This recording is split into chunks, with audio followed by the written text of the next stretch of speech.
திருக்குலமே இறையேசுவின் அரியணை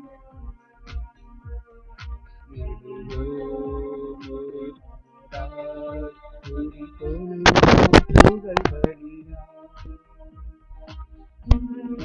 திருக்குலமே இறையேசுவின் அரியணை எழுவோம் ஒரு மனதாய் துதித்தொழுவோம் புகழ் பலியாய். இறை குலமே எழுவோம் இறையரசை அமைப்போம் மறையுடனாய் வருவோம் திருப்பலியில் இணைவோம். திருக்குலமே எழுவோம் இறையரசை அமைப்போம் மறைவுடனாய் வருவோம் திருப்பலியில் இணைவோம்.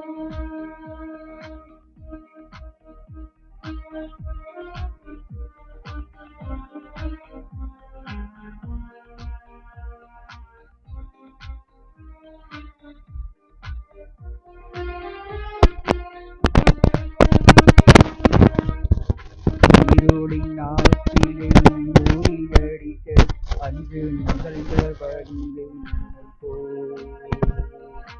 இறைவன் மைந்தனே பலி பொருளாய் தன்னை இழந்த தியாகம் உரைப்போம். இருளின் ஆற்றியை மூழ்கடிக்க அன்று நிகழ்ந்த வழியை நினைப்போம். இறைவன் மைந்தனே பலி பொருளாய் தன்னை இழந்த தியாகம் உரைப்போம். சுயநல மறைய சமத்துவ மலர அன்பு பறிவு கொண்ட இறை குலம் அமைப்போம். இறை குலமே எழுவோம் இறையரசை அமைப்போம் மறையுடலாய் வருவோம் திருப்பலியில் இணைவோம்.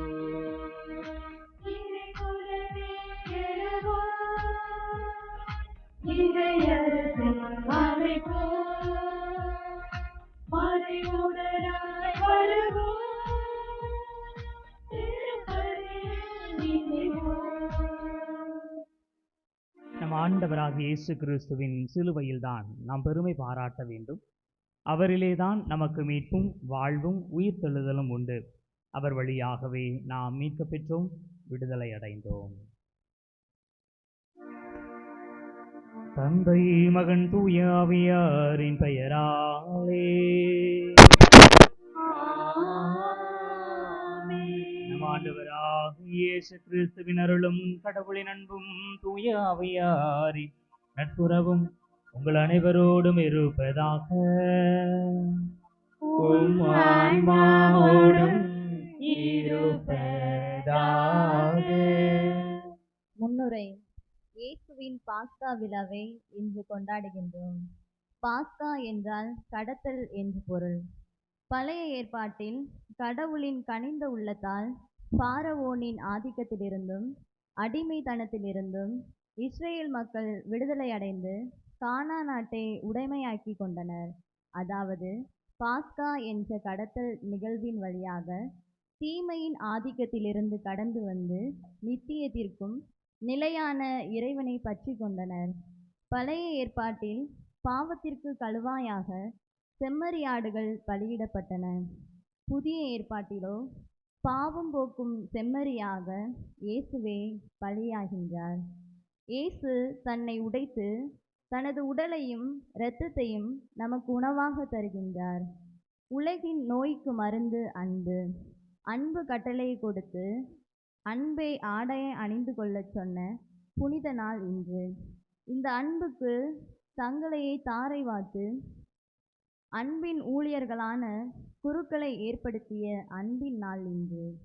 இயேசுவை போல அன்பு செய்ய வரம் கேட்போம். அரச குருத்துவ திருக்கூட்டமாய் மிளிர சக்தி கேட்போம். நம் ஆன்ம நோக்கி அவரின் விருந்து மருந்தாய் ஆகிட செவிப்போம். இன்றைய வழிபாடு 4 பிரிவுகளாய் அமைந்துள்ளது. 1. இறைவாக்கு வழிபாடு. 2. காலடிகளை கழுவும் சடங்கு. 3. நற்கருணை வழிபாடு. 4.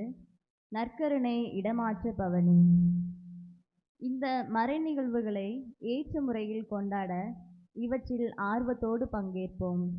நாம் அன்பை அணிந்து கொண்டு அன்புக்கு சான்றுரைத்து அவனியர் மனத்தில் அகலா இடம் பெறும் வண்ணம் அருளோடு வரம் வேண்டி செவிப்போம். தூய மறை நிகழ்வுகளை கொண்டாட நாம் தகுதி பெறும் பொருட்டு தடையாக இருக்கக்கூடிய நம்முடைய பாவங்களை ஏற்றுக்கொள்வோம். எல்லாம் வல்ல இறைவனிடமும் சகோதர சகோதரிகளிடமும் நான் பாவி என்று ஏற்றுக்கொள்கிறேன்.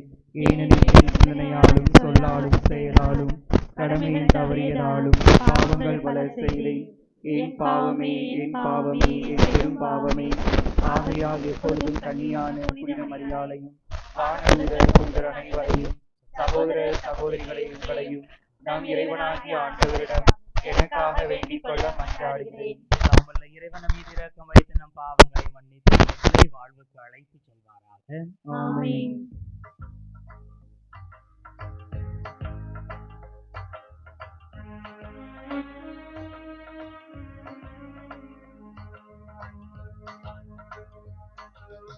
ஆண்டவரே இரக்கமாயிரும். ஆண்டவரே இரக்கமாயிரும். கிறிஸ்துவே இரக்கமாயிரும். கிறிஸ்துவே இரக்கமாயிரும். ஆண்டவரே இரக்கமாயிரும். ஆண்டவரே இரக்கமாயிரும்.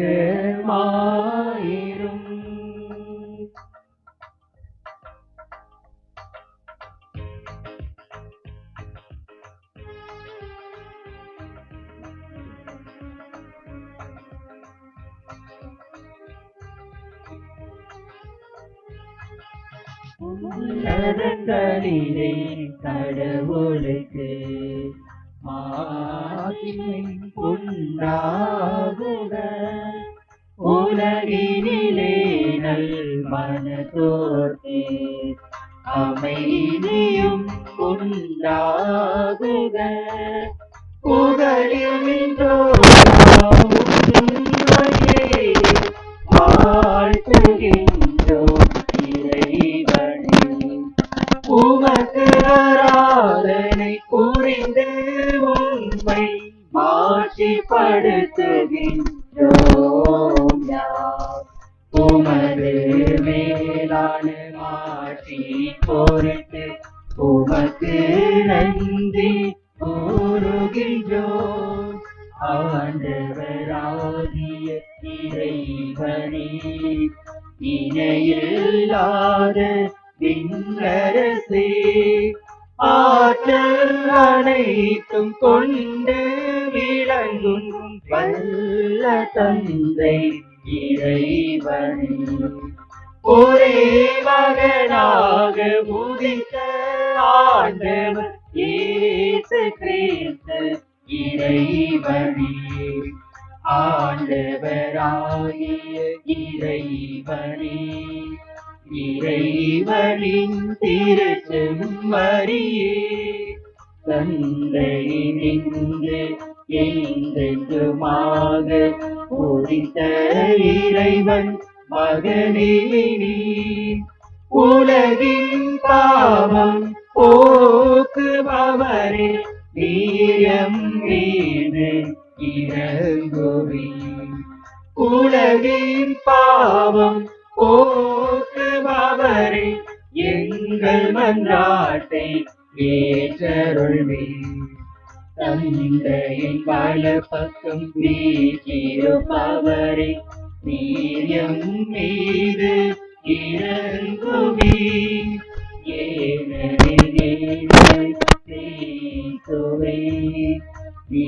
நீரொருவரே தூயவர் நீரொருவரே ஆண்டவர், நீரொருவரே உன்னதர். தூய ஆவியோடு தந்தை இறைவனின் ஆட்சியில் இருப்பவர் நீரே. ஆ ஆ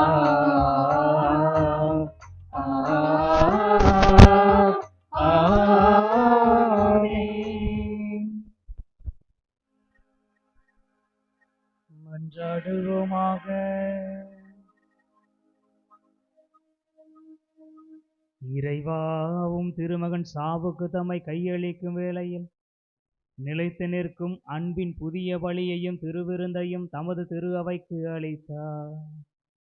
அதனால் இப்புனிதமிக்க திருவுணவில் அடிக்கடி பங்கு கொள்ளும் நாங்கள் இத்துணை மேலான மறை நிகழ்வுகளில் அன்பையும் வாழ்வின் நிறைவையும் பெற்றுக்கொள்ள அருள் புரிகிறார். தூயாவையாய் இறைவனாய் வாழ்வு ஆட்சி செய்கின்ற எங்கள் ஆண்டவரும் உம் திருமகனும் ஆகிய இயேசு கிறிஸ்து வழியாக உமை மன்றாடுகிறோம்.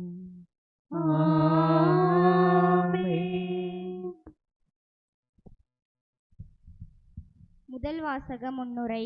எகிப்தின் அடிமை தலையிலிருந்து இஸ்ரேல் மக்களுக்கு ஆண்டவர் அளித்த விடுதலையை நினைவு கூறும் விழா பாஸ்கா விழா. துன்பமான வாழ்வை கடந்து ஆண்டவர் வாக்களித்த நாட்டிற்கு பயணப்பட்ட விழா பாஸ்கா விழா. அடிமை வாழ்விலிருந்து விடுபட்டு விடுதலை அடைந்த புதிய வாழ்வை ஆண்டுதோறும் பாஸ்கா விழாவாக கொண்டாட வேண்டிய வழிமுறைகளை இறைவன் மோசே வழியாக கொடுத்ததை நாம் ஆர்வமுடன் வாசிக்க கேட்போம். முதல் வாசகம். பாஸ்கா இரா உணவு பற்றிய விதிமுறைகள். விடுதலை பயண நூலில் இருந்து வாசகம்.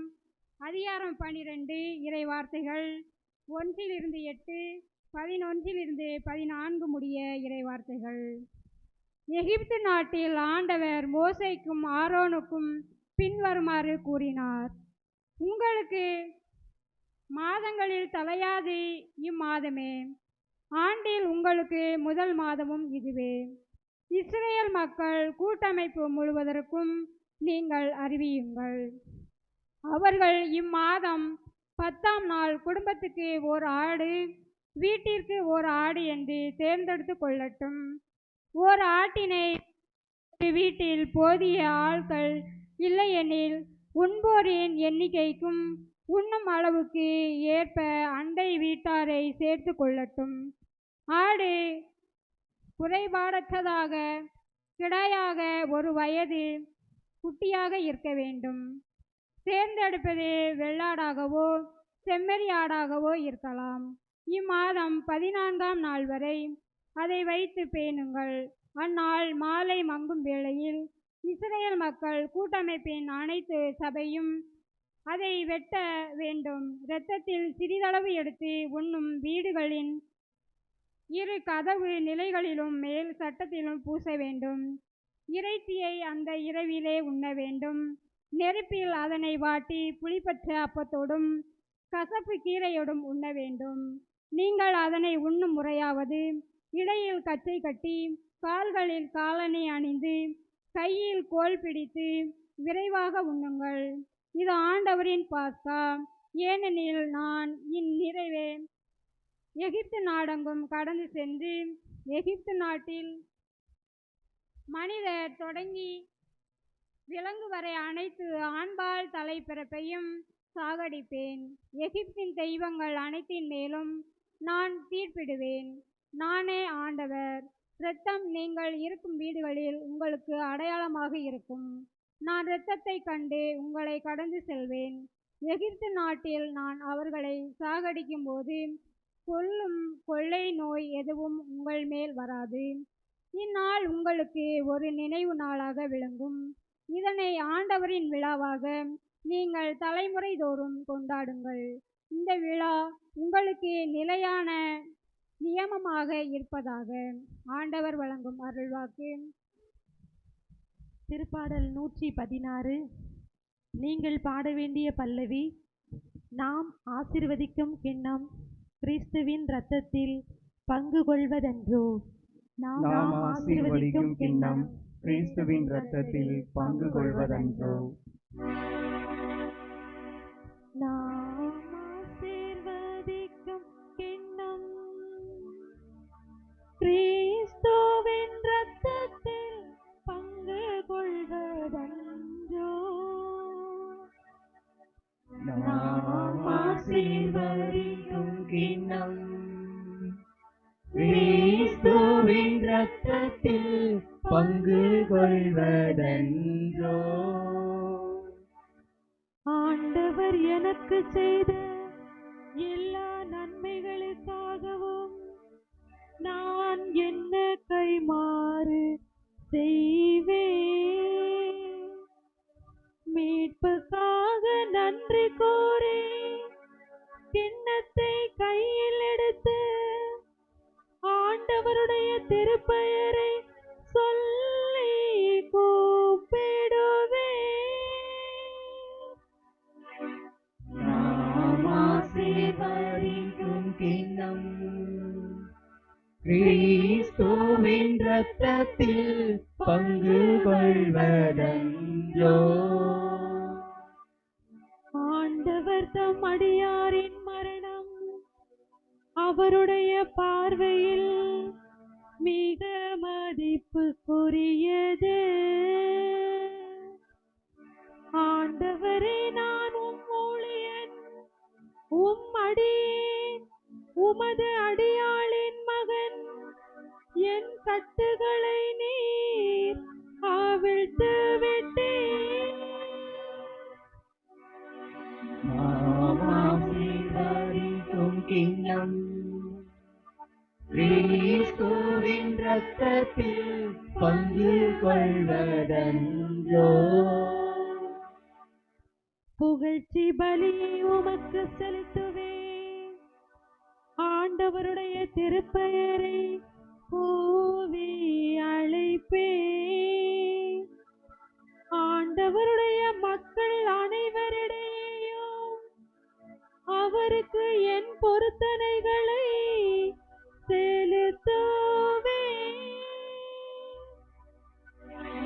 நாம் ஆசீர்வதிக்கும் கிண்ணம் கிறிஸ்துவின் இரத்தத்தில் பங்கு கொள்வதன்றோ? நாம் ஆசீர்வதிக்கும் கிண்ணம் கிறிஸ்துவின் இரத்தத்தில் பங்கு கொள்வதன்றோ? இரண்டாம் வாசகம் முன்னுரை. ஒவ்வொரு முறையும் நாம் இயேசுவின் உடலையும் இரத்தத்தையும் உணவாகவும் பானமாகவும் உண்ணும்போது இயேசுவின் பாஸ்கா விருந்தில் பங்கு கொள்கிறோம். எனவே இது வெறும் சடங்கு அல்ல. நாம் இந்த அப்பத்தை உண்டு கிண்ணத்திலிருந்து பருகும் போதெல்லாம் அவர் சாவை அறிவிக்கிறோம் என்ற மனநிலையுடன் இவ்வாசகத்திற்கு செவி கொடுப்போம்.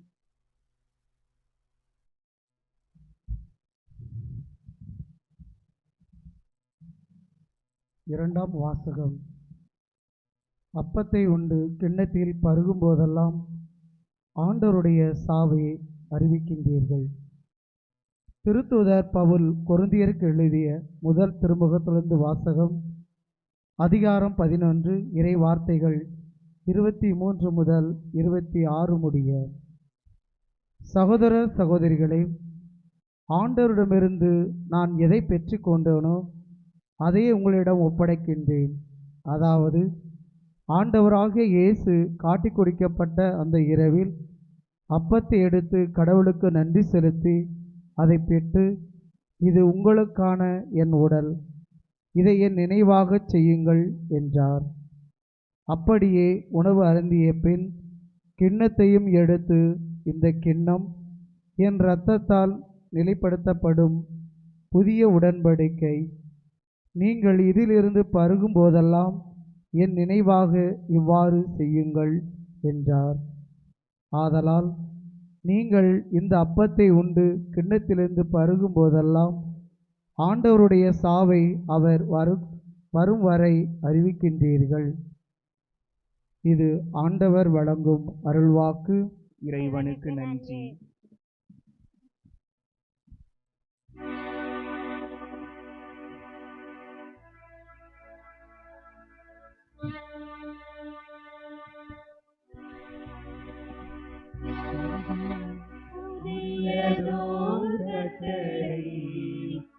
உங்களுக்கு நலமில்லை.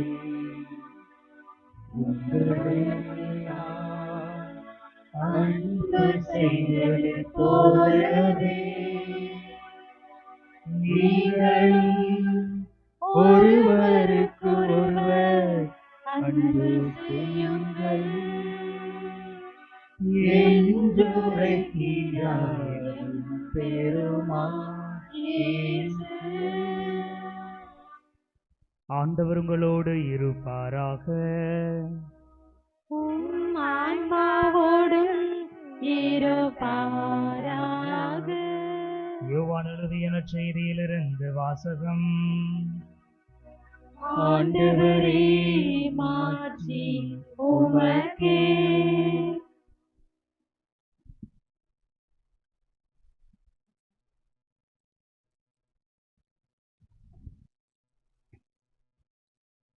புனித யோவான் எழுதியபடி நம் ஆண்டவர் இயேசு கிறிஸ்துவின் நற்செய்தி 13ஆம் அதிகாரம் முதல் 15 இறை வார்த்தைகள்.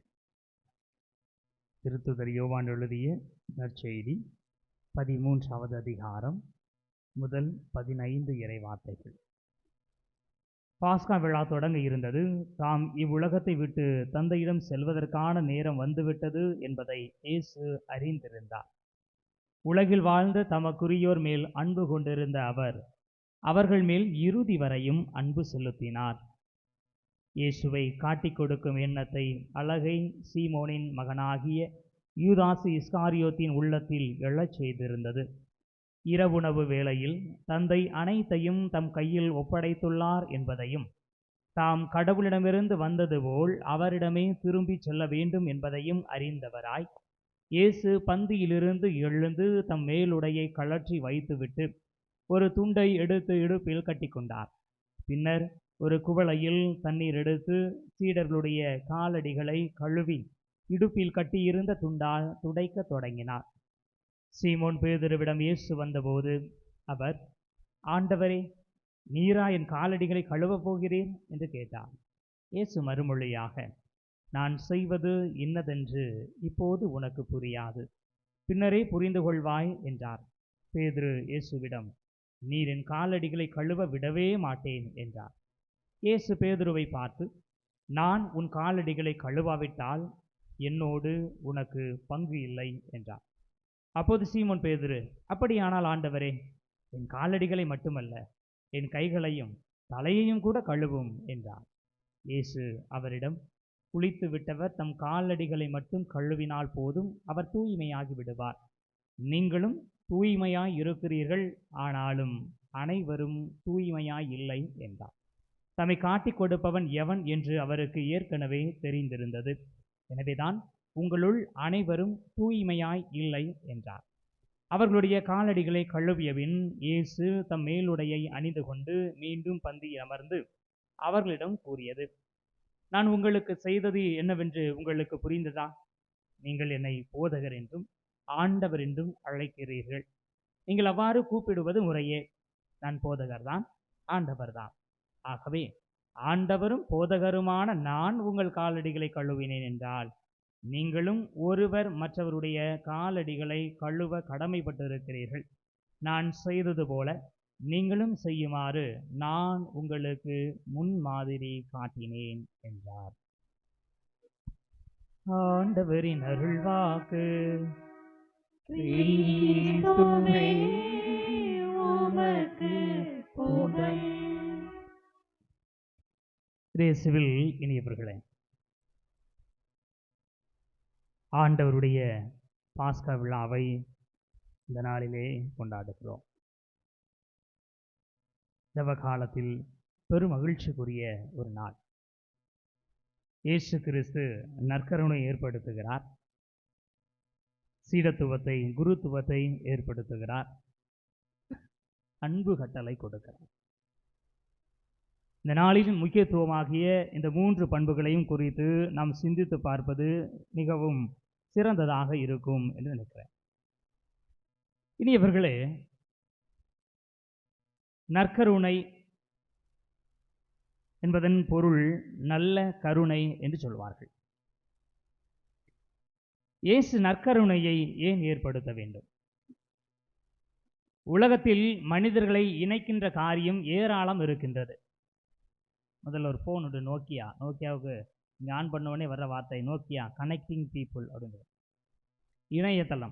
இணையதளம் தான் அனைத்து மக்களையும் இப்பொழுது ஈர்க்கிற ஒரு காரியமாக, இணைக்கிற ஒரு பாலமாக இருக்கிறது.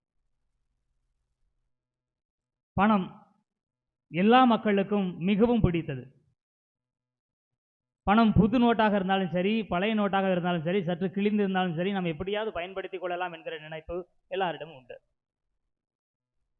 இனி இவர்கள் இப்படியாக நாம் ஒவ்வொரு பொருளாக பார்க்கிற பொழுது ஏராளமான காரியங்கள் மனிதர்களை இணைத்து கொண்டிருக்கிறது. ஆனால் இயேசு கிறிஸ்து உணவின் மூலமாக மனிதர்கள் இணைய வேண்டும் என்று விரும்புகிறார். உணவில் அத்தனை பண்புகள் இருக்கிறதா? உணவில் உறவு இருக்கிறது. மிக எளிதாக புரிந்து கொள்ள வேண்டும் என்று சொன்னால், உங்களுக்கு பிடித்தமான மனிதருடைய வீட்டிற்கு நீங்கள் செல்வீர்கள் என்று சொன்னால், அவர்கள் ஏதாவது கொடுக்கிறார்களோ கொடுக்கவில்லையோ நீங்களே எடுத்து சாப்பிடுவீர்கள். எங்கு வேண்டுமானாலும் நுழைவதற்கு நமக்கு உரிமை இருக்கும்.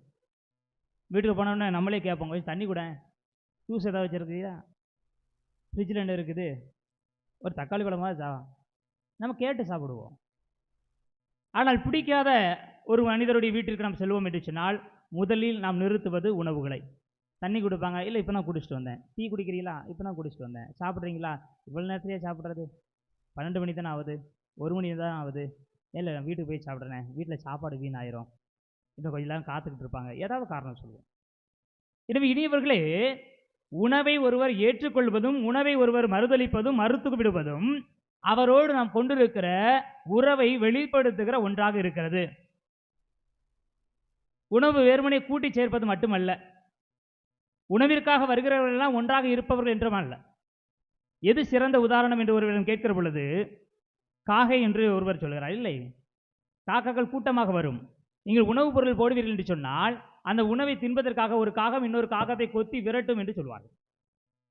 உணவை எல்லாத்தையும் சேர்க்கிறது என்பதனால வருகிறவர்கள் எல்லாம் உறவோடு இருக்கிறார்கள் என்ற அவசியம் இல்லை. ஆனால் உணவு உறவை மையப்படுத்தியதாக இருக்கிறது. யார் உணவை குறித்து சரியான எண்ணத்தை கொண்டிருக்கிறார்களோ, யார் உணவை சரியான விதத்தில் புரிந்து கொள்கிறார்களோ, அவர்கள் உறவை புரிந்து கொள்பவர்களாக இருக்க முடியும். இனியவர்களே, பழைய பாஸ்காவாக இருந்தாலும் சரி, இயேசு ஏற்படுத்திய புதிய பாஸ்காவாகிய திருப்பலியாக நற்கருணையாக இருந்தாலும் சரி, இரண்டிலும் உணவு உறவை வலுப்படுத்துகிற ஒரு காரியம் என்பது மிக அழுத்தமாக வெளிப்படுத்தப்படுகிறது. பழைய ஏற்பாட்டு காலத்திலே பாஸ்கா உணவை எப்படி உண்ண வேண்டும் என்பது மோசேக்கு சொல்லப்படுகிறது. நீங்கள் உணவு உண்பதற்கு முன்பாக நீங்கள் ஒரு விலங்கை தேர்ந்தெடுக்க வேண்டும். நீங்கள் எந்த விலங்கை, எந்த உயிரினத்தை தேர்ந்தெடுக்கிறீர்களோ அந்த உணவை உண்பதற்கு போதுமான ஆட்களை நீ சேர்த்துக்கொள். எனவே உணவை தயார் செய்வது அல்லது உணவிற்கான தேவையை நாம் எண்ணத்தில் கொள்கிற பொழுது எத்தனை பேர் உண்பார்கள் என்பதையும் நாம் கருத்தில் கொள்ள வேண்டும். உணவு மீதமில்லாமல் உண்ணப்பட வேண்டும். அப்படின்னா அந்த உணவு எவ்வளவு சமைக்கப்பட்டிருக்கிறதோ அந்த சமைப்பதற்கு ஏற்ற உணவை உண்பதற்கான ஆட்கள் இருக்க வேண்டும். ஆண்டவருக்கான பாஸ்கா என்றால் ஆண்டவருக்கான பாஸ்காவை கொண்டாடுகிற பொழுது மக்கள் குழுமி இருக்க வேண்டும், மக்கள் கூடி வர வேண்டும், இணைந்திருக்க வேண்டும், அனைவரும் இணைந்து உண்ண வேண்டும், எதுவும் மீறி வைத்திருக்க கூடாது. இனியவர்களே, உணவு எல்லாருக்கும் ஆனது என்கிற உணர்வு அதில் கொடுக்கப்படுகிறது. தமிழரிடம் ஒரு மரபு உண்டு, விருந்தோம்பல் பண்பு என்று சொல்லுவோம். அந்த விருந்தோம்பல் பண்பை பற்றி சொல்லுகிற பொழுது இப்படியாக சொல்வார்கள்: வந்த விருந்தினர் போக வரும் விருந்தினரை எதிர்பார்த்து காத்திருப்பர் என்று சொல்லப்படுது. விருந்தோம்பலுடைய பண்பு வந்த விருந்தினர்களை நன்றாக கவனித்து அவர்களை அனுப்பிவிட்டு ஏதாவது விருந்தினர் வருவார்களா என்று தமிழர்கள் எதிர்பார்த்து காத்து கொண்டிருப்பார்கள். வரவில்லை என்று சொன்னால் ஏற்பாடு செய்திருக்கிற உணவு வீண்.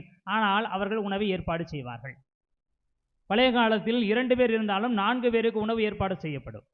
ஏனென்றால் திடீரென்று எவராவது ஒருவர் வந்துவிட்டார், அவருக்கு கொடுப்பதற்கு ஒன்றுமில்லை என்று நாம் சொல்லிவிடக்கூடாது. அவருடைய பசியை தீர்ப்பதற்காக ஏதாவது வைத்திருக்க வேண்டும் என்கிற எண்ணம் எல்லாரிடம் இருந்தது. குறைஞ்சபட்சம் மதியம் வரைக்கும் கஞ்சி தண்ணியாவது இருக்கும். ஏன்னா யாராவது வந்தால் கஞ்சி தண்ணி குடித்தா கொஞ்சம் நீர் ஆகாரம், கொஞ்சம் வயிறு பசியை கொஞ்சம் போக்கும். அந்த உணவு வீணாகிவிடும் என்பதற்காக சமைக்காமல் இல்லை. பொருட்கள் வீணாவதை விட வருகிற விருந்தினருக்கு ஏதாவது கொடுக்க வேண்டும் என்கிற எண்ணம் மேலோங்கி இருந்தது. ஏனென்றால் உறவிற்கான பண்பு அதிகமாக இருக்கிறது. எனவே தான் இயேசு கிறிஸ்து வேற எதையும் ஏற்படுத்துவதற்கு முன்பாக அவர் நற்கருணையை ஏற்படுத்துகிறார். இதோ உலகம் முடியும் வரை என்னாலும் நான் உங்களோடு இருப்பேன் என்று ஆண்டவர் சொல்லுகிற அந்த காரியத்தை எடுத்துரைக்கிற, எண்பித்து காட்டுகிற ஒரு காட்சியாக, சாட்சியாக இருப்பது நற்கருணை. நான் உங்களோடு இருக்கிறேன் என்றால் ஆண்டவர் வெறுமனே நம்மோடு இருக்கிறவில்லை, நமக்கு உணவு கொடுப்பவராக, தன்னையே உணவாக்குகிறவராக, நம்மை ஆற்றல் படுத்துகிறவராக, வலுப்படுத்துகிறவராக, சக்தி கொடுப்பவராக, நமது இன்பத்தில் இணையாக இருக்கிறவர். அழுகிற பொழுது அழுகையை துடைப்பவராக, துன்பத்தில் நம்மை தூக்கி சுமப்பவராக, இன்பத்தில் நம்மோடு மகிழ்பவராக, இரண்டர கலந்தவராக கடவுள் இருக்கிறார் என்பதை சுட்டி காட்டுவதற்காகத்தான் இயேசு கிறிஸ்து நற்கருணையை ஏற்படுத்துகிறார். இந்த நற்கருணை வெறுமனே உணவு, உறவு அதை கடந்து அது அன்பின் அடையாளமாக இருக்கிறது. நான் உங்களுக்கு புதிய கட்டளையை கொடுக்கிறேன், நான் உங்களை அன்பு செய்தது போல ஒருவர் மற்றவரை அன்பு செய்ய வேண்டும் என்று சொல்லி இயேசு சொல்லுகிறார். யோவான் இதை பற்றி சொல்லுகிற பொழுது சொல்லுவார், இயேசு கிறிஸ்து நமக்கு ஒரு கட்டளை கொடுத்தார், அது அன்பு கட்டளை. அந்த அன்பு கட்டளை புதிய கட்டளை அல்ல. இயேசு சொல்கிறார், புதியது ஒரு கட்டளை உங்களுக்கு கொடுக்கிறேன். ஆனால் திருத்தூதர் யோவான் சொல்கிறார், இயேசு தந்த அன்பு கட்டளை புதியதல்ல, அது பழையது, புதுப்பிக்கப்பட வேண்டியது. தொடக்க காலத்திலிருந்தே இந்த அன்புறவு பற்றிய சட்டங்கள் இருக்கின்றன. எது சிறந்த கட்டளை என்று இயேசுவிடம் கேட்கிற பொழுது பழைய ஏற்பாட்டில் இருந்து தான் அவர் சொல்லுகிறார், உன் முழு உள்ளத்தோடு, முழு ஆற்றலோடு, முழு வலிமையோடு ஆண்டவரை அன்பு செய்வாயாக, உன்னை அன்பு செய்வது போல அயலாரையும் அன்பு செய்வாயாக என்று சொல்லப்பட்டிருக்கிறது. பழைய ஏற்பாட்டில் இரண்டுமே இருக்கிறது. எனவே தான் திருத்தூதர் யோவான் சொல்லுகிறார், அன்பு கட்டளை என்பது புதிய கட்டளை அல்ல, அது பழையது, புதுப்பிக்கப்பட வேண்டியது.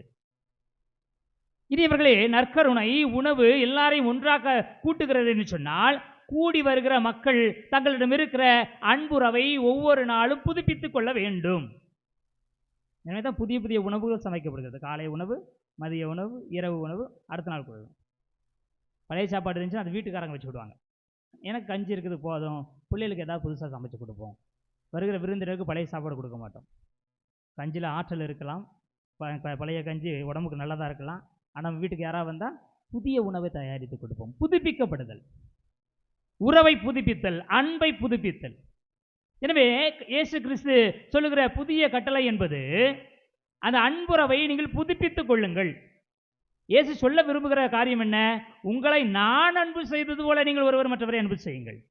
பழைய காலத்தில் இந்த அன்புறவு இருந்தது, ஆனால் அது கண்ணுக்கு கண், பல்லுக்கு பல் என்பதாக இருந்தது, பழிக்கு பழி. ஆனால் நான் சொல்லுகிறேன், பழிக்கு பழி அல்ல, அன்புறவு என்பது கொடுப்பது, கொடுப்பது, கொடுத்து கொண்டே இருப்பது. இது இவர்களே அன்பை எப்படி கொடுக்க வேண்டும்? இந்த நற்செய்தி வாசகத்தில் பார்க்கிறோம், 2ஆம் வாசகத்தில் பார்க்கிறோம். கொடுத்தலை பற்றி, அன்பை பற்றி மிக அழகாக சொல்லப்படுகிறது. யோவான் நற்செய்தியாளர் இந்த 2ஆம் வாசகத்தில் சொல்லுகிறார், இயேசு கிறிஸ்து எதை கொடுத்தாரோ அதை நான் உங்களுக்கு கொடுக்கிறேன் சொல்லி பவுலடிகளார் சொல்லுவார். இயேசு கிறிஸ்து எதை கொடுத்தார்? இது எனது உடல், இது எனது இரத்தம் என்று சொல்லி கொடுத்தார். எப்பொழுது? தாம் இறக்கிற அந்த நாளில், தான் காட்டி கொடுக்கப்படுகிற அந்த இரவில். இனியவர்களே, இயேசு காட்டி கொடுக்கப்பட்ட இரவில் தான் அவர் சீடர்களுடைய காலடிகளை கழுவுகிறார். நற்செய்தி வாசகத்தில் பார்க்கிறோம். நற்செய்தி வாசகத்திலும் 2ஆம் வாசகத்திலும் நாம் சற்று உற்று நோக்குவோம் என்று சொன்னால், உண்பதற்கு முன்பாக இயேசு கிறிஸ்து காலடிகளை கழுவுகிறார். யோவான் நற்செய்தியாளர் சொல்லுகிறார், தமக்குரியோர் மேல் அன்பு கொண்டார், அவர்கள் மேல் இறுதி வரையும் அன்பு கொண்டார். இயேசு கிறிஸ்து அனைவருடைய காலடிகளையும் கழுவினார். அனைவருடைய காலடிகள் என்று சொன்னால் யூதாசுடைய காலடிகளையும் அவர் கழுவுகிறார். இதே இயேசு கிறிஸ்து தான் இறுதி ராவுணவில் சொல்லுகிறார், உங்களில் ஒருவன் என்னை காட்டிக் கொடுப்பான் என்று சொல்லுகிற பொழுது யூதாசு கேட்கிறான், ஆண்டவரே அது நானோ? ஆம், நீயே சொல்லிவிட்டாய். இயேசு கிறிஸ்துக்கு தன்னை காட்டிக் கொடுக்கிறவன் யார் என்று தெரிந்திருந்தது. அவனுடைய காலடிகளை இயேசு கிறிஸ்து கழுவுகிறார். அவனுக்கும் தன்னை உணவாக கொடுக்கிறார். 2ஆம் வாசகத்தில் சொல்வது போல, இது எனது உடல், இது எனது இரத்தம் என்று சொல்லி அவர்களுக்கு உணவு கொடுக்கிறாரே. அந்த கூட்டத்தில் யூதாசும் இருந்தார். இந்த அப்பத்தை தோய்த்து யாருக்கு கொடுப்பேனோ அவன்தான் என்று சொல்லிவிட்டு யூதாசினுடைய கரங்களில் உணவை கொடுக்கிறார். அது வெறும் உணவல்ல, தனது உடல், தனது இரத்தம். அன்பு. நீ எனக்கு பதில் அன்பு கொடுக்காமல் போ, அது உன்னுடைய பிரச்சனை. நான் உன்னை அன்பு செய்கிறேன், இறுதி வரையும் அன்பு செய்கிறேன். எனவேதான் இயேசு கிறிஸ்து கொடுத்த புதிய கட்டளை என்பது பெற்றுக்கொண்டு திரும்ப கொடுப்பது அல்ல, மாறாக கொடுத்து கொண்டே இருப்பது. திரும்ப கிடைத்தால் நல்லது, கிடைக்காவிட்டால் நல்லது. நான் உன்னை அன்பு செய்ய வேண்டும் என்று முடிவெடுத்திருக்கிறேன், உன்னை அன்பு செய்வேன். இனியவர்களே, மற்றவர்கள் என்னை அன்பு செய்தால் நான் அன்பு செய்வேன் அப்படின்னா அது பிஸ்னஸ், அது தொழில். தொழிலில் தான் நீங்கள் இப்போ ஒரு கடை வச்சுருக்கிறீங்க, கடைக்கு வியாபாரிகள் நல்ல பொருளை கொடுத்தாங்கன்னா அவர்கிட்ட வாங்குவீங்க, நல்ல பொருள் இல்லைன்னா வாங்க மாட்டீங்க. குறிப்பிட்ட காலத்தில் காசு கிடைச்சிச்சின்னா அவருக்கு பொருள் கொடுப்போம், எல்லாம் கொடுக்க மாட்டோம். கிடைக்கும் அவங்கிற பார்த்து கொடுப்போம்னா அது பிஸ்னஸ், அது தொழில். அன்பு தொழில் அல்ல, அன்பு இயல்பு, அது கடவுள் தன்மை. எனவே புதிய கட்டளை என்பது கொடுத்து கொண்டே இருங்கள். திரும்ப கிடைத்தால் என்ன, கிடைக்காவிட்டால் என்ன, நான் உங்களை அன்பு செய்தது போல. கடவுள் தொடக்கத்திலிருந்து மனிதர்களை அன்பு செய்து கொண்டே தான் இருக்கிறார். மனிதர்கள் பதில் அன்பு செய்யவில்லை, செய்ய மறுக்கிறார்கள், மறந்து போகிறார்கள், உதாசீனப்படுத்துகிறார்கள். பிரச்சனை இல்லை, அவர் அன்பு செய்து கொண்டே இருப்பார். ஏனென்றால் அன்பே கடவுள், அது அவரது இயல்பு. இனிவர்களே, இந்த 2 பண்புகளையும் சேர்த்ததாக 3வது காரியம், குருத்துவத்தை கடவுள் ஏற்படுத்துகிறார். குருத்துவம் மக்களிடமிருந்து மக்களுக்காக உருவாக்கப்படுவது. உங்களிடமிருந்து நான் ஒரு இறைவாக்கினனை தேர்ந்தெடுப்பேன், அவர் உங்களோடு இருப்பார், எனக்குரிய ஊழியனாக இருப்பார் என்று மோசேயிடம் சொல்கிறார். மக்களுடைய இணையிலிருந்து கடவுளோடு இணைந்து மக்களுக்காக வேலை செய்கிற ஒரு பணி. பவுலடிகளார் சொல்லுவார், குருத்துவத்தை அவர் ஒப்புரவின் பணியாளர்கள் என்று பார்க்கிறார். கடவுள் அந்த ஒப்புரவு செய்து எங்களுக்கு கொடுத்தார், நான் உங்களுக்கு கொடுக்கிறேன். ஆண்டவரிடமிருந்து நான் எதை பெற்றுக்கொண்டேனோ அதை உங்களுக்கு கொடுக்கிறேன். கடவுளிடமிருந்து அருள் வரங்களை பெறுகிற ஒரு குருவானவர், ஒரு அருள் பணியாளர், அதை மக்களுக்கு கொடுக்கிற நிலையில் இருக்கிறார். இயேசு கிறிஸ்து சொல்வது போல, இலவசமாய் பெற்றுக்கொண்டீர்கள், இலவசமாய் வழங்குங்கள். நாங்கள் இந்த குருத்துவத்தை காசு கொடுத்து வாங்கல, ஆண்டவர் எங்களுக்கு இலவசமாய் கொடுத்த ஒன்று. எனவே தான் அதை இலவசமாக மக்களுக்கு வழங்குகிறோம். இனியவர்களே, எனவே மக்கள் நிலையிலிருந்து மக்களோடு இணைந்து வேலை செய்வதற்காக, பணி செய்வதற்காக ஏற்படுத்தப்பட்ட ஒரு குருத்துவம். ஒரு குருவானவர் திருப்பலி நிறைவேற்றுகிறார், நற்கருணையை மக்களோடு பகிர்ந்து கொள்கிறார். அவர் செய்கிற பொழுதெல்லாம் அவர் ஆண்டவரை நினைவில் கொண்டு செய்கிறார்.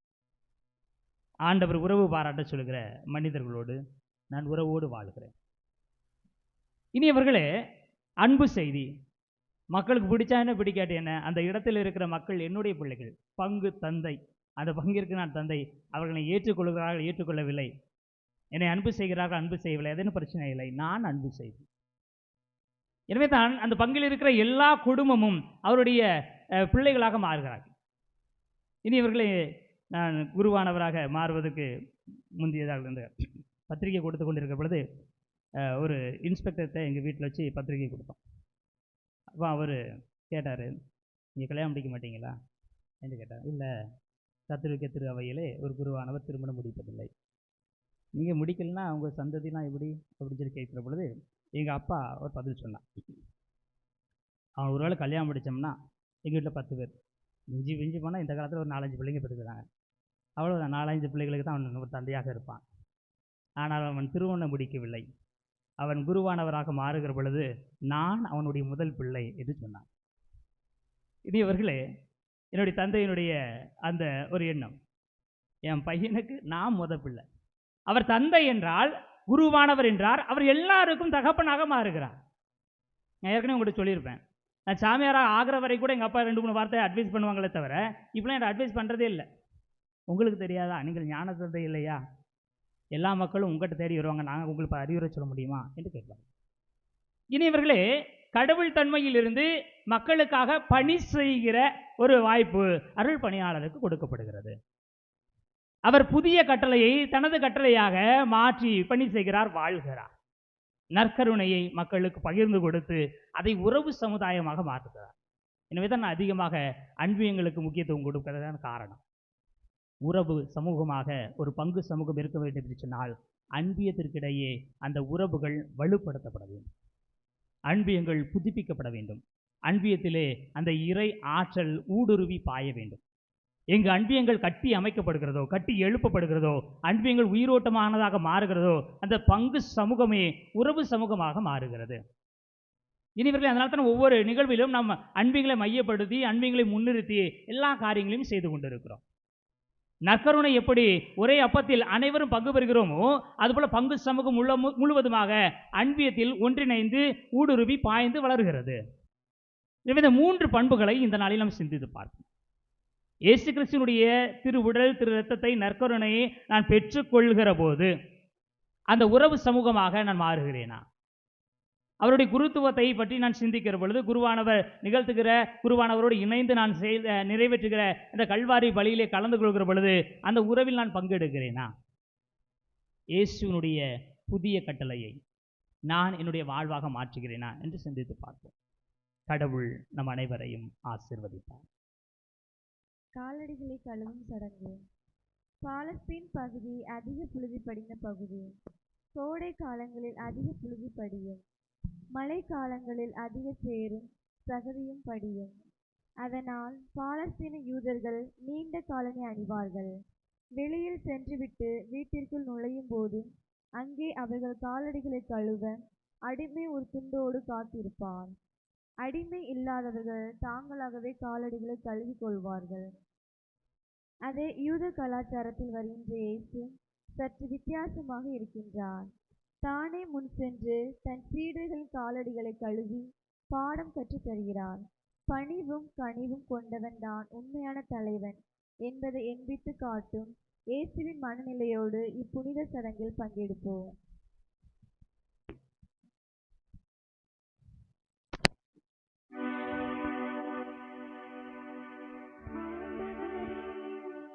நீரோயின் பாதங்களை கழுவுவது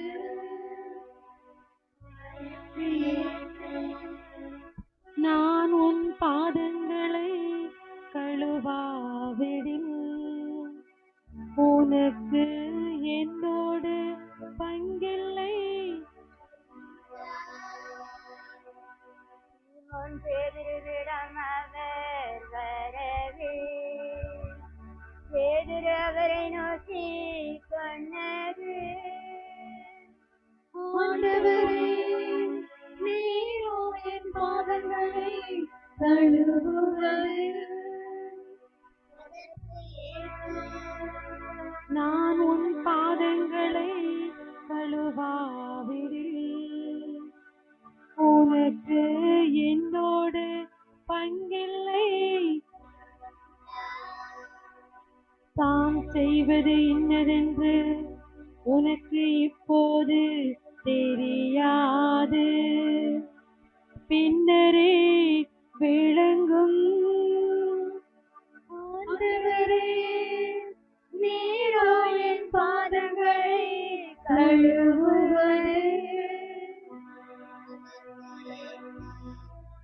நான் உன் பாதங்களை கழுவாவிடில் உனக்கு என்னோடு பங்கில்லை என்றார்.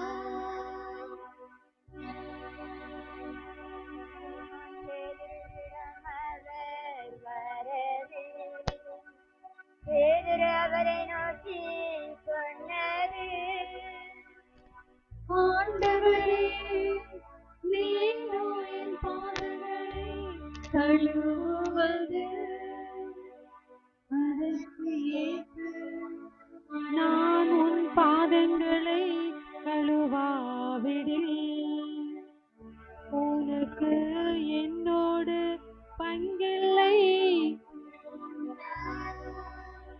தான் செய்வது இன்னதென்று உனக்கு இப்போது தெரியாது, பின்னரே விளங்கும்.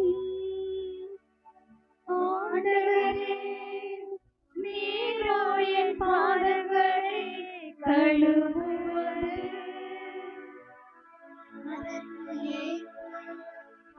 நான் உன் பாதங்களை கழுவாவிடில் உனக்கு என்னோடு பங்கில்லை.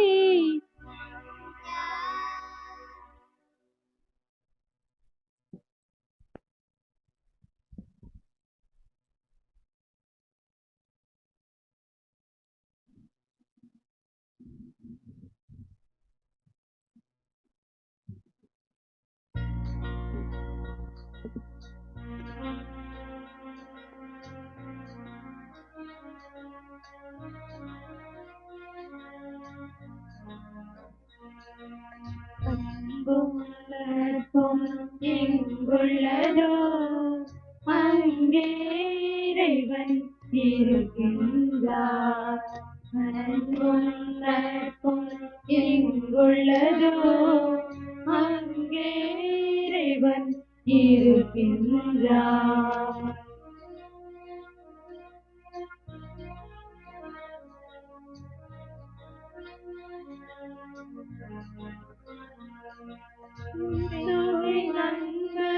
நம்மையெல்லாம் ஒன்றாய் கூட்டி சேர்த்தருவே. கிறிஸ்துவின் அன்பு நம்மையெல்லாம் ஒன்றாய் கூட்டி சேர்த்தருவே. அவரில் கருத்திடுவோம் யாம், அவரில் மகிழ்ச்சி கொள்வோமே. ஜீவிய தேவனை கண்டிடுவோம், அவருக்கு அன்பு செய்திடுவோம். நேரிய உள்ளத்துடனே யாம் ஒருவரை ஒருவர் நேசிப்போம். அன்பும் நட்பும் எங்குள்ளதோ அங்கே இறைவன் இருக்கின்றார். அனைவரும் எழுந்து நிற்போம். ஆண்டவர் நற்கருணை ஏற்படுத்திய, குருத்துவத்தை ஏற்படுத்திய, புதிய கட்டளையை கொடுத்த, அன்பு கட்டளையை கொடுத்த இந்த நாளில் நம்முடைய தேவை விருப்பங்கள் அனைத்தையும் நமக்கான தேவைகளோடு எல்லாருடைய தேவைகளை இணைத்து இறைமக்களுடைய மன்றாட்டில் ஆண்டவருடைய பாதத்தில் எடுத்து வைத்து அன்பை அடையாளப்படுத்தும் இறைவா, நீர் பெயர் சொல்லி அழைத்து தகுதியை அழித்து தகுந்த விதத்தில் காத்து வரும் என் திரு அவை பணியாளர்கள் உமது ஆசியால் நிரப்பப்பட்டு தங்கள் குருத்துவத்தின் மகத்துவத்தை உணர்ந்து பணியிலும் பண்பிலும் சிறந்து விளங்க வேண்டுமென்று இறைவா உம்மை மன்றாடுகிறோம். எல்லாம் வல்ல இறைவா, எங்கள் மன்றாட்டை கேட்டருளும். திருவிருந்தளித்து எம்மை தேற்றும் இறைவா, உம் திருமகன் என்று நிறுவிய ஒப்பற்ற அருளுடையமாக தூய நற்கருணையின் ஆற்றலை நாங்கள் நன்கு உணரவும், அதை மதித்து போற்றவும், அதை உட்கொள்ளும் நாங்கள் உம் திருமகனைப் போன்று அன்பு பணிகள் புரியவும் அருள் புரிய வேண்டுமென்று உம்மை மன்றாடுகிறோம். எல்லாம் வல்ல இறைவா, எங்கள் மன்றாட்டை கேட்டருளும். உம் அன்பு கட்டளைகளுக்கு உரு கொடுக்கும் விதத்தில் எங்கள் வாழ்வு அமையவும், எம்மிடையே வாழும் நலிவுற்றோர் நோயாளிகள் நன்கு பராமரிக்கப்படவும், தொண்டு ஏற்பதை விட தொண்டு புரிவதில் நாங்கள் என்றும் மகிழ்ந்திருக்கவும் அருள் புரிய வேண்டுமென்று இறைவா உம்மை மன்றாடுகிறோம். எல்லாம் வல்ல இறைவா, எங்கள் மன்றாட்டை கேட்டருளும். பரிவுடன் எம்மை பாதுகாக்கும் இறைவா, இஸ்ரவேல் மக்களை நீர் வியத்தகு முறையில் பாதுகாத்து வழிநடத்தியதை இன்றைய வாசகத்தின் வழியாக கேட்ட நாங்கள், நீர் எம்மை பரிவுடன் காக்கின்றீர் என்பதை உணரவும், அடிமைத்தனம், பாவம், இருள் ஆகியவற்றிலிருந்தும் முழுமையாக விடுவிக்கப்பட்டவர்களாய் நாங்கள் வாழ அருள் புரிய வேண்டுமென்று உம்மை மன்றாடுகின்றோம். எல்லாம் வல்ல இறைவா, எங்கள் மன்றாட்டை கேட்டருளும். நம்முடைய தனிப்பட்ட தேவைகளுக்காக அமைதியில் மன்றாடுவோம்.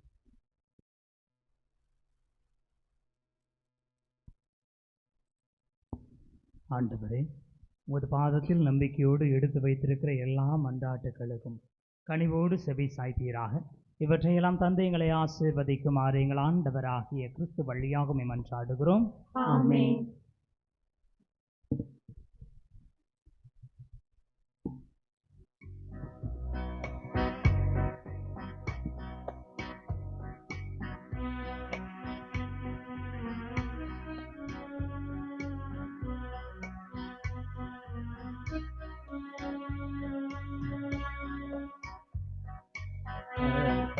மலராய் வந்தே அர்ச்சனையாகி என்னை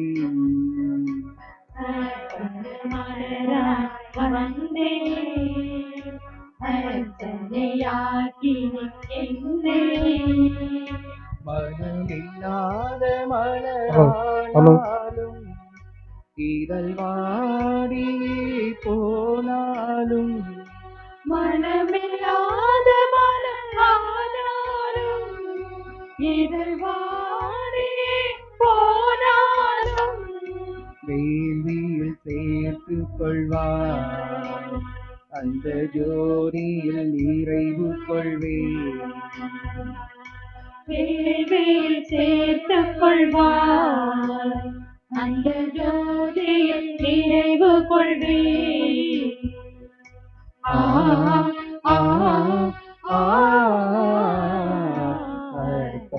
மலராய் வந்தே அர்ச்சனையாகி என்னை.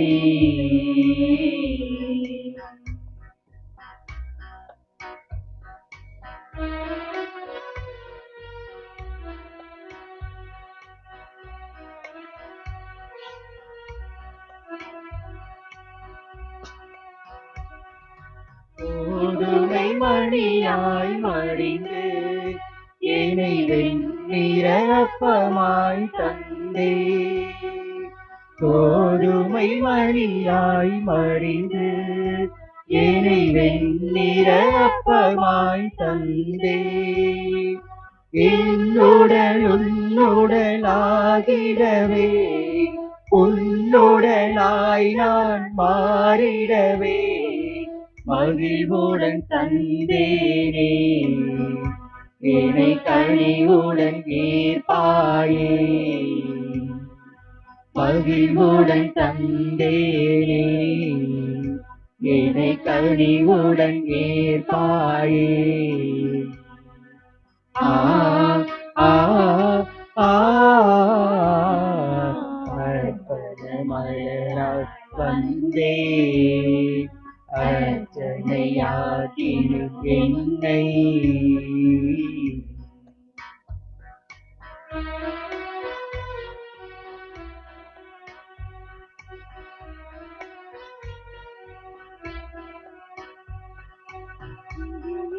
பகுதியில் சாய்ந்தே புவி அதிபதி உன் திட்டம் மறந்தே. விழி என்னும் சகதியில் சாய்ந்தே புவி அதிபதி உன் திட்டம் மறந்தே.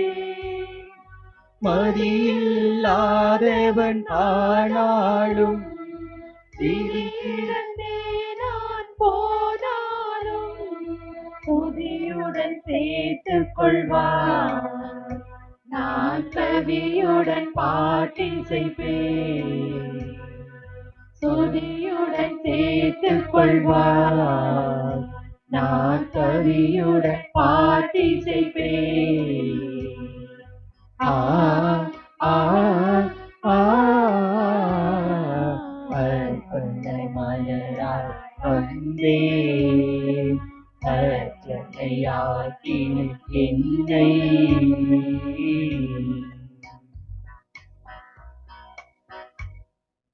சகோதர சகோதரிகளே, என்னுடையதும் உங்களுடையதுமான பழியெல்லாம் வள தந்தையாகிய இறைவனுக்கு ஏற்றதாகும்படி மன்றாடுங்கள். ஆண்டவர் தமது திருப்பெயரை புகழ்ச்சிக்காகவும் மாட்சிக்காகவும் நன்மைக்காகவும் புனித திரு அவை அனைத்து நலன்களுக்காகவும் ஒரு கருளின் பலியை ஏற்றுக்கொள்வாராக. ஆண்டவரே, எப்பொழுதெல்லாம் இவ்வழியின் நினைவு கொண்டாடப்படுகின்றதோ அப்பொழுதெல்லாம் எங்கள் மீட்பின் செயல் நிறைவேற்றப்படுகின்றது.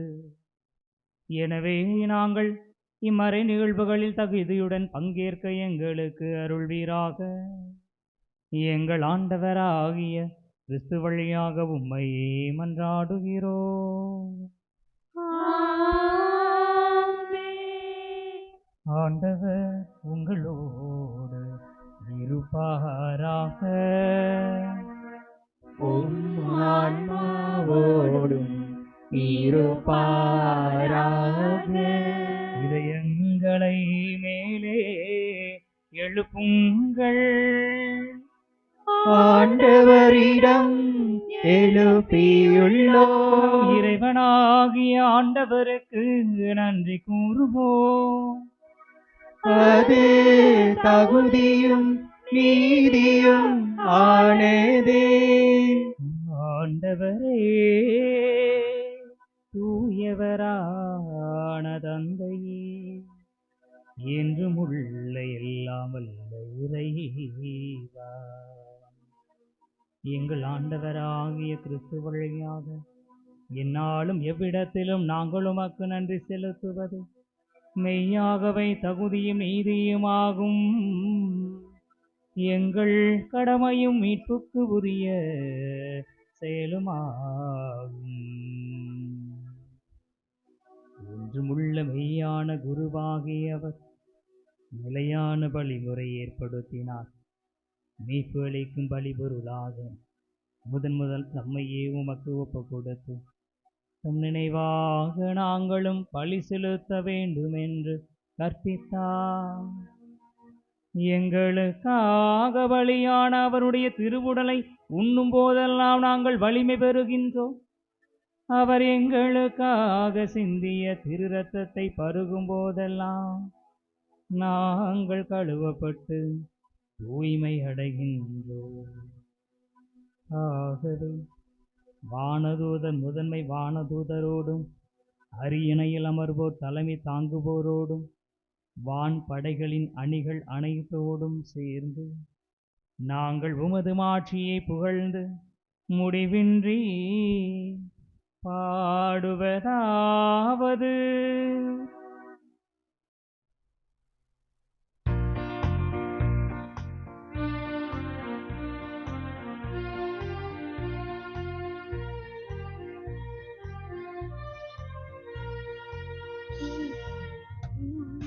தூயவர் தூயவர் வான்படைகளின் கடவுள் ஆண்டவர். விண்ணகமும் மண்ணகமும் உமது மாட்சியால் நிறைந்துள்ளன. உன்னதங்களிலே ஓசன்னா, உன்னதங்களிலே ஓசன்னா. ஆண்டவர் பெயரால் வருகிறவர் ஆசி பெற்றவர். உன்னதங்களிலே ஓசன்னா, உன்னதங்களிலே ஓசன்னா.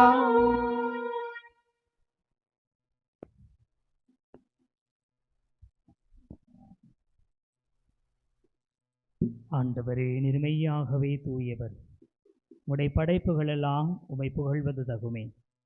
ஏனெனிலும் திருமகனாக எங்கள் ஆண்டவர் இயேசு கிறிஸ்து வழியாக தூய ஆவியாரின் செயலாற்றலால் அனைத்தையும் உய்வித்து தூய்மைப்படுத்துகின்றீர். கதிரவன் தோன்றி மறையும் வரை உமது பெயருக்கு தூய காணிக்கையை ஒப்புக் கொடுக்குமாறு உமக்கென மக்களை இடையறாது ஒன்று சேர்த்து வருகின்றீர்.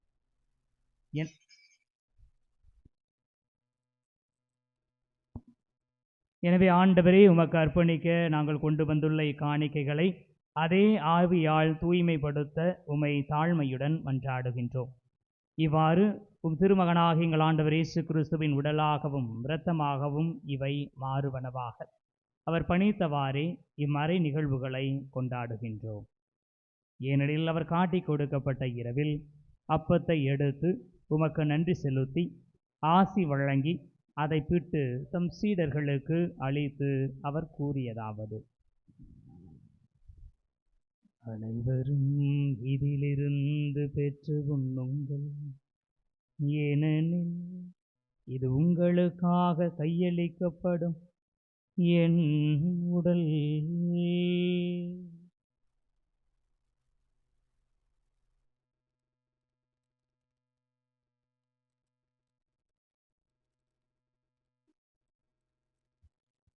அவனமே இரவு விருந்தை அருந்தியவின் கிண்ணத்தையும் எடுத்து உமக்கு நன்றி செலுத்தி ஆசி வழங்கி அதை தம் சீடர்களுக்கு அளித்து அவர் கூறியதாவது: அனைவரும் இதிலிருந்து பெற்று பருகுங்கள், ஏனெனில் இது புதிய நிலையான உடன்படிக்கைக்கு உரிய என் இரத்தத்தின் கிண்ணம்.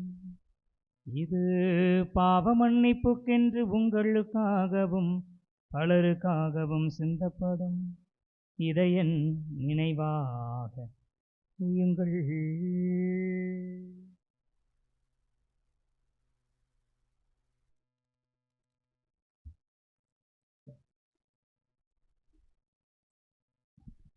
நம்பிக்கையின் மறை பொருள். ஆண்டவரே, மறுமளவும் உமது இறப்பினை அறிக்கையிடுகின்றோம், உமது உயிர்ப்பினையும் எடுத்துரைக்கின்றோம். ஆகவே ஆண்டவரே, உம் திருமகனின் மீட்பு அளிக்கும் பாடுகளையும் வியப்புக்குரிய உயிர்ப்பையும் முன்னேற்றத்தையும் நாங்கள் நினைவு கூறுகின்றோம். இவர் மீண்டும் வருவார் என எதிர்பார்த்திருக்கும் நாங்கள் புனிதமான உயிருள்ள வழியை நன்றி செலுத்தி உமக்கு ஒப்புக் கொடுக்கின்றோம். உமது திரு அவையின் காணிக்கையை கண்ணோக்கியருள உம்மை மன்றாடுகிறோம். இவ்வழியினால் இருவுளம் கனிய திருவுளமானீர். இவ்வாறு உம்முடைய திருமகனின் திருவுடல் திரு இரத்தத்தால் ஊட்டம் பெறும் நாங்கள் அவருடைய தூய ஆவியால் நிரப்ப பெற்று கிறிஸ்துவுக்குள் ஒரே உடலும் ஒரே உள்ளமும் உடையவராக விளங்கச் செய்வீராக. இவரை எங்களை உமக்கு என்றும் காணிக்கையாக்குவாராக. இவ்வாறு உம்மால் தேர்ந்து கொள்ளப்பட்டவர்களோடு முதலாக புனிதமிக்க கன்னியும் கடவுளின் தாயுமான மரியா, அவருடைய அன்பு கணவரான புனித யோசேப்பு, புனித திருத்தூதர்கள், மாட்சிமிகு மறை சாட்சியர், எங்களுடைய பாதுகாவலர் புனித பெர்க்மான் சரளப்பர், மற்ற புனிதர்கள் அனைவரோடும் நாங்கள் உரிமை பேற்றுக்கு தகுதியுடையோர் ஆவோமாக. இவர்களின் வேண்டுதலால் நாங்கள் என்றும் உமது உதவியை பெறுவோம் என உறுதியோடு இருக்கின்றோம். ஆண்டவரே, எங்களை உம்மோடு ஒப்புரவாக்கும் இப்பலி உலகுக்கெல்லாம் அமைதியும் மீட்பும் தர வேண்டும் என மன்றாடுகிறோம். இவ்வுலகில் பயணம் செய்யும் உமது திரு அவையை சிறப்பாக உமடியாராகி எங்கள் திருத்தந்தை பிரான்சிஸ், எங்கள் ஆயர் அந்தோனிசாமி, ஏனைய ஆயர்கள், திருநிலையினர், உமக்கு சொந்தமான மக்கள் ஆகிய அனைவரையும் நம்பிக்கையிலும் அன்பிலும் உறுதி பெறச் செய்வீராக. நீர் விரும்பியபடி உம் திருமுன் நிற்கின்ற இக்குடும்பத்தின் வேண்டல்களுக்கு கனிவுடன் செவி சாய்த்தருளும். கனிவுள்ள தந்தையே, எங்கும் சிதறுண்டிருக்கும் உடைய பிள்ளைகளை கனிவுடன் உம்மோடு சேர்த்து கொள்ளும். இறந்து போன எங்கள் சகோதரர் சகோதரிகளையும் உமக்கு உகந்தவர்களாய் வாழ்ந்து இவ்வுலகை விட்டு சென்ற அனைவரையும் உமது ஆட்சியில் கனிவுடன் ஏற்றருளும். நாங்களும் அங்கு வந்து சேர்ந்து அவர்களோடு உமது ஆட்சியால் என்று மன நிறைவு அடைவோம் என எங்கள் ஆண்டவராகிய கிறிஸ்து வழியாக எதிர்நோக்கி இருக்கிறோம். இவர் வழியாகவே நீர் உலகிற்கு எல்லா நன்மைகளையும் வழங்குகின்றீர்.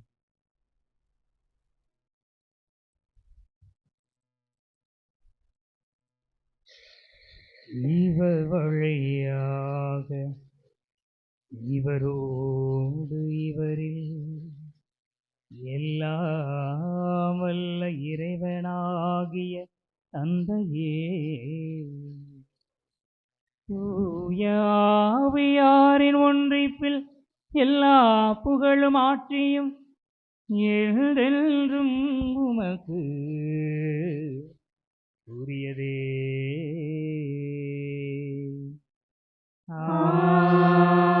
ஆமென்.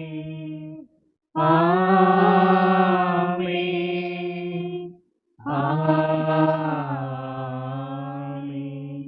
மீட்பரின் கட்டளையால் கற்பிக்கப்பட்டு இறைவடி பிணையால் பயிற்சி பெற்ற நாம் துணிந்து பாடுவோம். விண்ணுலகில் இருக்கிற எங்கள் தந்தையே, உமது பெயர் தூயதென போற்ற பெறுக. உமது ஆட்சி வருக. உமது திருவுளம் விண்ணுலகில் நிறைவேறுவது போல மண்ணுலகிலும் நிறைவேறுக. எங்கள் அன்றாட உணவை இன்று எங்களுக்கு தாரும். எங்களுக்கு எதிராக குற்றம் செய்வோரை நாங்கள் மன்னிப்பது போல எங்கள் குற்றங்களை மன்னியும். எங்களை சோதனைக்கு உட்படுத்தாதேயும், தீமையிலிருந்து எங்களை விடுவித்தருளும்.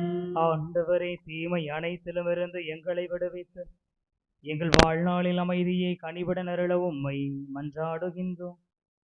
உமது இரக்கத்தின் உதவியால் நாங்கள் பாவத்திலிருந்து எப்போதும் விடுதலை பெற்று யாதொரு கலக்கமுமின்றி நலமாயிருப்போமாக. நாங்கள் எதிர்நோக்கி இருக்கும் பேரின்பத்துக்காகவும் எமிப்பராகி இயேசு கிறிஸ்துவின் வருகைக்காகவும் காத்திருக்கின்றோம். ஏனெனில் ஆட்சியும் வல்லமையும் மாட்சியும் என்றென்றும் உமதே. ஆண்டவரே இயேசு கிறிஸ்துவே, அமைதியை உங்களுக்கு விட்டுச் செல்கிறேன், என அமைதியையே உங்களுக்கு அளிக்கின்றேன் என்று உம் திருத்தூதர்களுக்கு மொழிந்தீரே.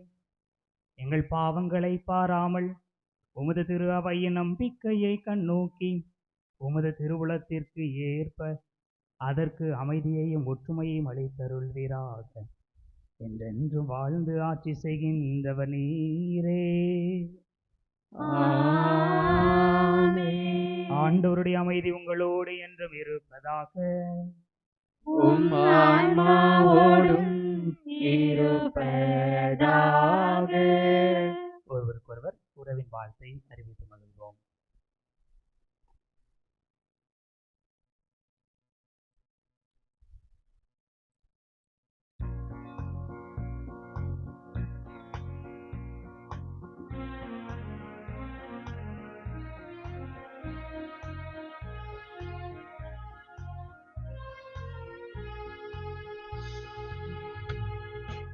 உலகின் பாவம் போக்கும் இறைவனின் செம்மறியே, எம்மே இரக்கம் வையும். உலகின் பாவம் போக்கும் இறைவனின் திருச்செம்மறியே, எம்மே இரக்கம் வையும். உலகின் பாவம் போக்கும் இறைவனின் திருச்செம்மறியே, எமக்கு அமைதி அருளும்.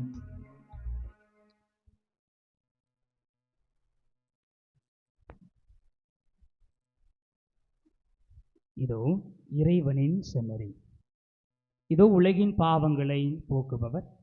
செம்மறியின் விருந்துக்கு அழைக்க பெற்றோர் பேறு பெற்றோர். ஆண்டவரே, என்னிடத்தில் இருந்துள்ள நான் தகுதியற்றவன், ஆனால் ஒரு வார்த்தை மட்டும் சொல்லியருளும், எனது ஆன்மா நலமடையும்.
ஒவ்வொரு பகிரும் புனித வியாழனாம், ஒவ்வொரு பலியும் புனித வெள்ளியாம், ஒவ்வொரு பலியும் உயிர்ப்பின் ஞாயிறாம், ஒவ்வொரு மனிதரும் இன்னொரு இயேசுவாம்.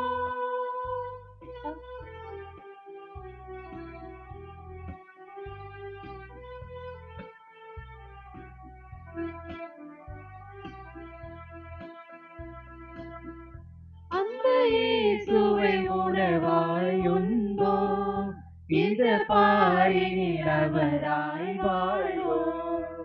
அந்த இயேசுவை உணவாய் உண்போம். இந்த பாரினில் அவராய் வாழ்வோம்.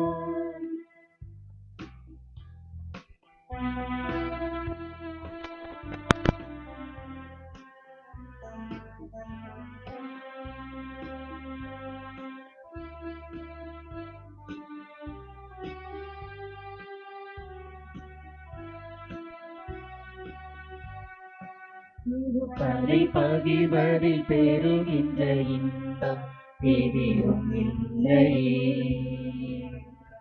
இழப்பதை வாழ்வது ஏற்றிடும் லட்சியம் இறுதியில் வெல்லுமே.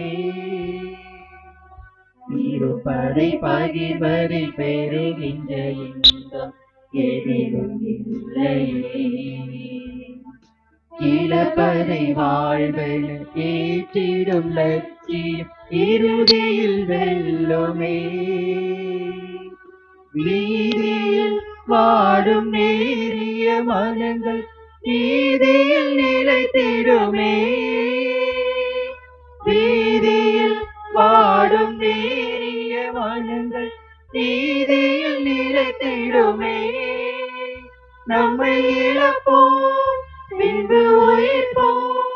நம்மை இழப்போம் பின்பு உயிர்ப்போம். நாளைய உலகின் விடியலாகவே ஒவ்வொரு பகிர்வும் புனித வியாழனாம். ஒவ்வொரு பலியும் புனித வெள்ளியாம். ஒவ்வொரு பணியும் உயிர்ப்பின் ஞாயிறாம். ஒவ்வொரு மனிதரும் இன்னொரு இயேசுவாம். அந்த இயேசுவை உணவாய் உண்போம். இந்த பாரினில் அவராய் வாழ்வோம். அந்த இயேசுவை உணவாய் உண்போம். இந்த பாரினில் அவராய் வாழ்வோம்.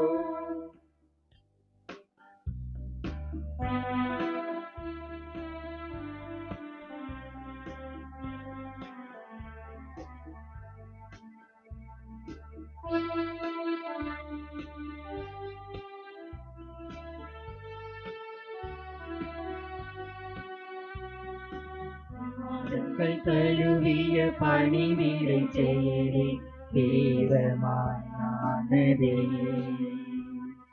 புரட்சியை ஒடுக்கிய சிலுவை கொலையை புனிதமாய் நிலைத்ததே. பாதங்கள் கழுவிய பணிவிடை செயலே தேவமானதே.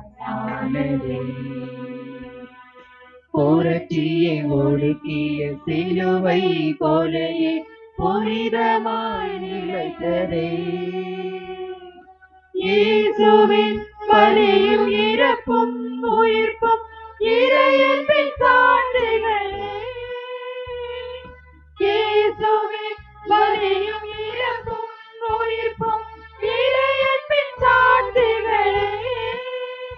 இதை உணர்வோம், நம்மை பகிர்வோம். இதை உணர்வோம், நம்மை பகிர்வோம். இயேசுவின் கொள்கைகள் நம்மில் வாழவே ஒவ்வொரு பகிர்வும் புனித வியாழனாம். ஒவ்வொரு பலியும் புனித வெள்ளியாம். ஒவ்வொரு பலியும் உயிர்ப்பின் ஞாயிறாம். ஒவ்வொரு மனிதரும் இன்னொரு இயேசுவாம். அந்த இயேசுவை உணவாய் உண்போம். இந்த பாரினில் அவராய் வாழ்வோம்.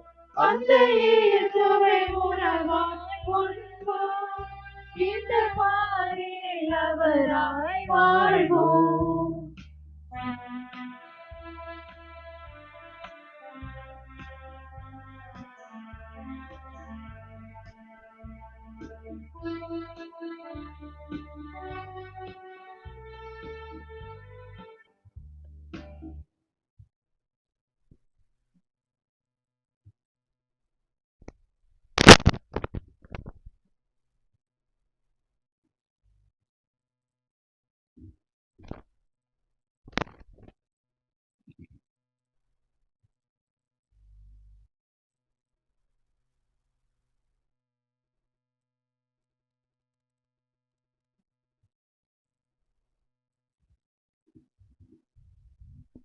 கண்களை மூடுவோம். ஆண்டவருக்கு நன்றி சொல்லுவோம்.